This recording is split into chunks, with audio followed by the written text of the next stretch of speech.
Hello friends, welcome to मौसम tales once again.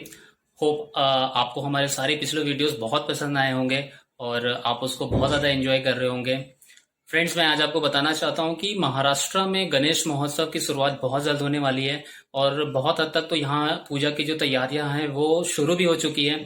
तो इस साल जो गणेश महोत्सव का महत्व है वो बहुत ज्यादा है। कारण ये है कि कोरोना में बहुत सारे लोगों ने बहुत कुछ खोया है, बहुत सारी मुश्किलों का सामना किया है। तो ये पूजा खासकर उन लोगों के जीवन में एक नई स्फूर्ति, एक नया ऊर्जा का संचार करेगा और ताकि वो अपने आगे आने वाले जीवन में बहुत ज्यादा मोटिवेट होकर आगे बढ़ पाएंगे। और खासकर जो लोग पुणे के हैं, अगर वो बाहर हैं किसी कारणवश अपने काम की वजह से यहाँ पे नहीं आ पाए हैं, तो मैं उनके लिए वो सारे वीडियो शेयर करूंगा जिससे उनको पता चलेगा कि यहाँ पे क्या क्या तैयारी हुई है। और जो पुणे के बाहर के हैं उनको अगर गणेश महोत्सव के बारे में जानना है कि हाँ आखिर महाराष्ट्र में ये पूजा इतनी बड़ी क्यों मानी जाती है, उसके लिए लोग क्या क्या तैयारी करते हैं, वो कैसे कैसे पूजा करते हैं, ये सारी चीजें मैं उनसे शेयर करने वाला हूँ। तो आप ये सारी वीडियोस को अंत तक जरूर देखें और हमारे चैनल को अगर आपने अभी तक सब्सक्राइब नहीं किया है तो उसे बिल्कुल सब्सक्राइब करें और वीडियो के एंड तक बने रहें ताकि आपको पता चले कि हम इस वीडियो में क्या क्या दिखाने वाले हैं। और आगे आपको इस सीरीज में, गणेश महोत्सव की जो सीरीज है वो पूरी वीडियोस में हम आपको शुरू से पूजा की स्टार्टिंग से लेके एंड तक जो विसर्जन है वो पूरी की पूरी वीडियोस हम आपको शेयर करेंगे।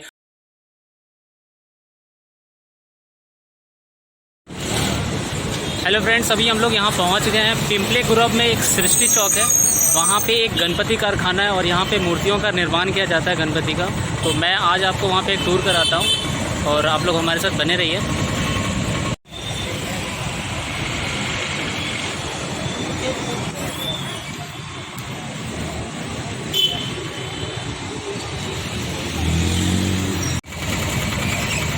ये आप देख सकते हैं यहाँ पे गणपति कारखाना लिखा हुआ है साईं आज। ये सृष्टि चौक से एकदम पास के पहले यहाँ पे एक ममता स्वीट्स दुकान है, स्वीट्स शॉप है और उसके बगल से ही ये जाता है।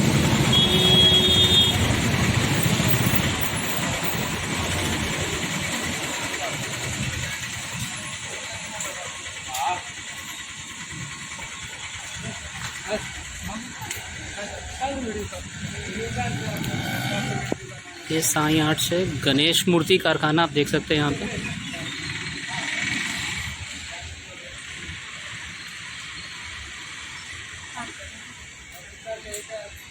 और यहाँ अंदर के कारखाने का टूर कराने के लिए यहाँ के जो मालिक हैं मैं उनसे रिक्वेस्ट करूँगा। तो आइए अब हम चलते हैं अंदर और देखते हैं कि यहाँ पे मूर्तियों का निर्माण कैसे किया जाता है। हमारे साथ यहाँ पे मौजूद हैं कलडोने साहब। इनके छोटे भाई एक्चुअली यहाँ के ओनर हैं, लेकिन ये अपनी अनुभव का इस्तेमाल करते हुए उनको पूरी तरह से दिशा निर्देश देते हैं। कलडोने साहब नमस्कार। नमस्ते। मौसम टेल्स में आपका स्वागत है। और चलिए आप अपने पूरे कारखाने का टूर कराइए और बताइए यहाँ पे कैसे कैसे करते हैं, क्या मेहनत लगती है एक छोटी सी मूर्ति को बनाने के लिए, कितना जान फूंकना पड़ता है तब वो एक मूर्ति में भी वो जान आती है। और जब हम उनकी पूजा करते हैं तो लगता है कि साक्षात गणेश बप्पा हमारे सामने आ गए हमें आशीर्वाद देने के लिए। चलिए अंदर चलते हैं।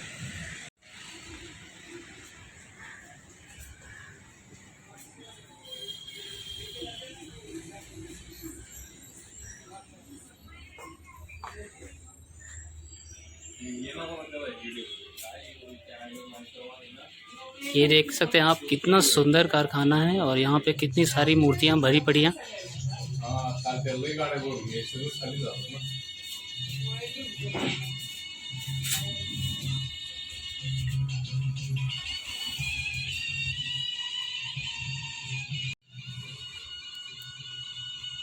तो कलडोने साहब आप बताइए कि ये कारखाना आपका कब से चल रहा है और यहाँ मूर्तियों का निर्माण आप किस तरह से करते हैं? ये हमारा कम से कम 30 साल से चल रही है। और कौन कौन लोग हैं इसमें सम्मिलित? इसमें हमारे भाई है, हमारी मिसेस है, भाई की मिसेस है। ये इनकी मिसेज है। नमस्ते मैडम, आपका भी मौसम टेल्स में स्वागत है। ये बहुत अच्छी बात है कि एक पत्नी हाउसवाइफ होने के बाद भी अपने पति का इतना सहयोग करती हैं और अपने परिवार के लिए इतने अच्छे काम करती हैं। तो इनके लिए भी बहुत शुभकामनाएं, आप लोग इतना अच्छा काम कर रहे हैं। तो सर आप ये बताइए कि गणेश महोत्सव के लिए, कि आप पूजा के लिए ये जो मूर्ति बनाने का काम है वो कितने दिन पहले से शुरुआत करते हैं और क्या क्या करना पड़ता है आपको? हम ये दसरे को स्टार्ट करते हैं। दशहरे को, ओके। हाँ, दसरे का जब ये शुभ मुहूर्त माना जाता है, इसलिए वो दसरे को स्टार्ट करके गणपति आने तक वो कंटिन्यू चालू रहता है मतलब पूरे साल। पूरे साल। अभी दशहरे के बाद ये हमारा चालू होता है। पहला मिट्टी लाना पड़ता है और मिट्टी गीला बना के उसका सब बनाना पड़ता है। एक कारीगर एक दिन में 2 या 3 मूर्ति बनाते हैं बस खाली, और वो सुखाने को 2-3 दिन लगते हैं। और उसके बाद 2-3 महीने के बाद हमका पेंटिंग चालू होता है। पेंटिंग में सभी मूर्ति फिनिशिंग करना पड़ता है पहले से। पहला फिनिशिंग हो गया तो बाद में पेंटिंग चालू होता है। इसे 6 महीने लगता है और बनाने के लिए 6 महीना लगता है। पूरा घर का मेहमान आने वाला और घर का आदमी सब इसमें काम में लगता है, काम पे लगता है। और कारीगर भी रहते हैं उसके, स्पेशल कारीगर रहते हैं उसके मिट्टी के। वो पूरा मिट्टी हाथ से बनते थे। तो वो कारीगर आपको यहीं से मिल जाते हैं लोकल नहीं या? नहीं, बाहर से लाना पड़ता है वो, यहाँ से नहीं मिलते।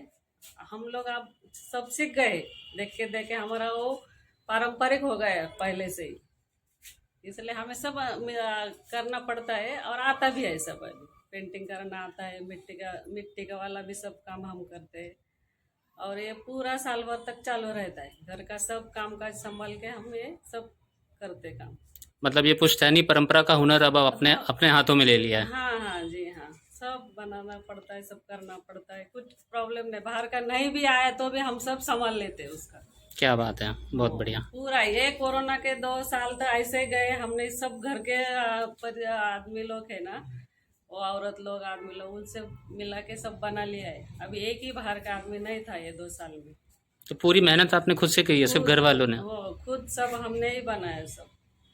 तो ये घर में जो बाकी आपका घर का जो काम होता है उसके बाद आप समय कैसे निकाल लेते हैं इनके लिए? समय घर का काम तो 10 बजे तक चलता है ना, अपना कितना ही काम होगा तो 10 बजे तक हो जाता है। इसके बाद जो टाइम मिलता है 6 बजे तक, उस टाइम में हम ये सब संभालते हैं।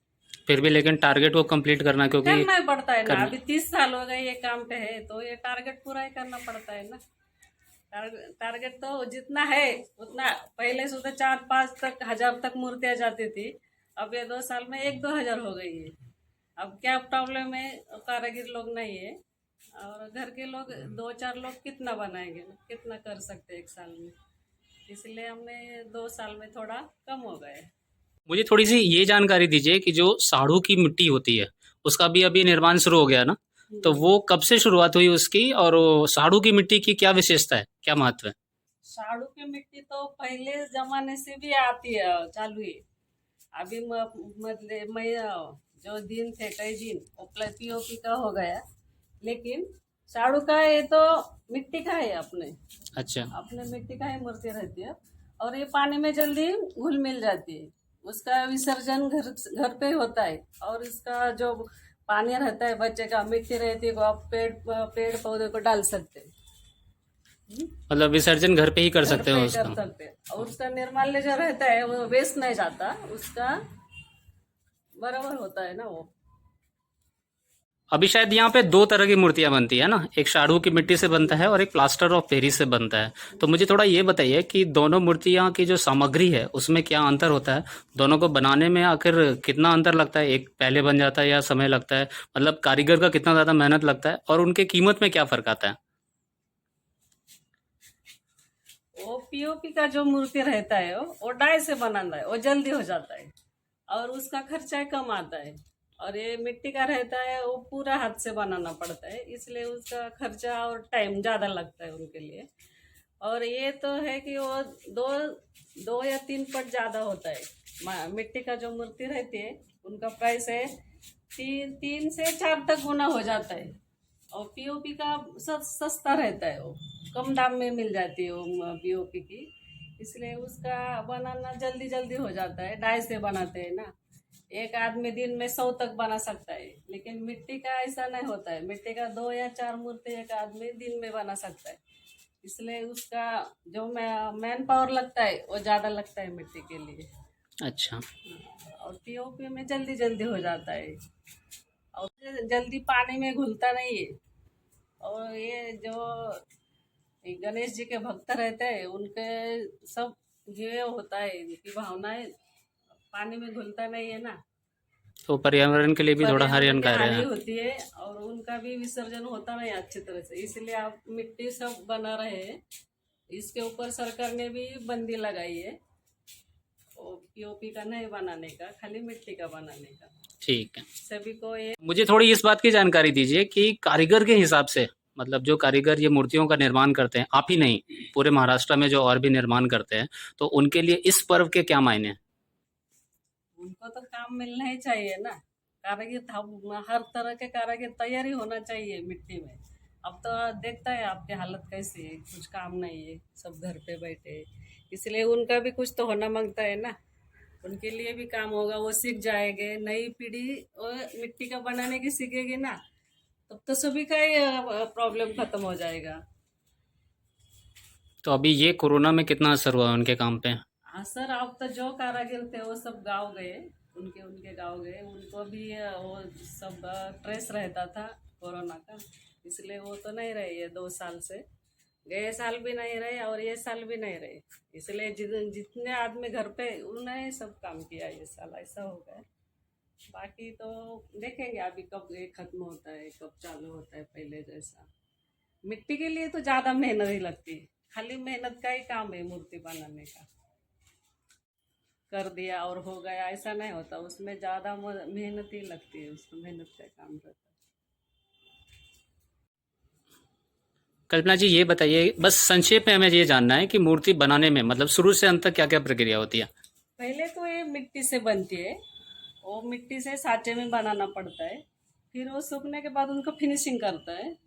फिनिशिंग के बाद वो उनका वाइट कोटिंग पहला आता है, फिर स्किन कोटिंग आता है, और फिनिशिंग के बाद ये कलर है, ये हम सब हाथ से देते हैं कलर। पूरा हाथ से करना है? हाँ, पूरा ये पीताम्बर आता है, इसके ऊपर शेला आता है, उसके ऊपर ये गोल्डन आता है, और ये सब लिकाई, छोटा छोटा लिकाई पड़ता है ना, नेल का, आँख का, ये सब हाथ से करना पड़ता है, ब्रश से, ब्रश पेंटिंग से, ये सब हाथ से बनाते हैं हम। इसमें कुछ मशीन का काम नहीं होता। कितना समय लगता है इसमें? इसमें एक लोट जो लीजिए ना 50 का, तो 4 दिन लगते हैं उसको। स्टेप बाय स्टेप पे वो 50 का लॉट स्टेप बाय स्टेप हम बनाते हैं। पहला एक एक काम, एक एक जिनका जो काम है वो पहले से आगे आगे आगे तक जाता है, और लास्ट तक मूर्ति तैयार होती है धीरे धीरे।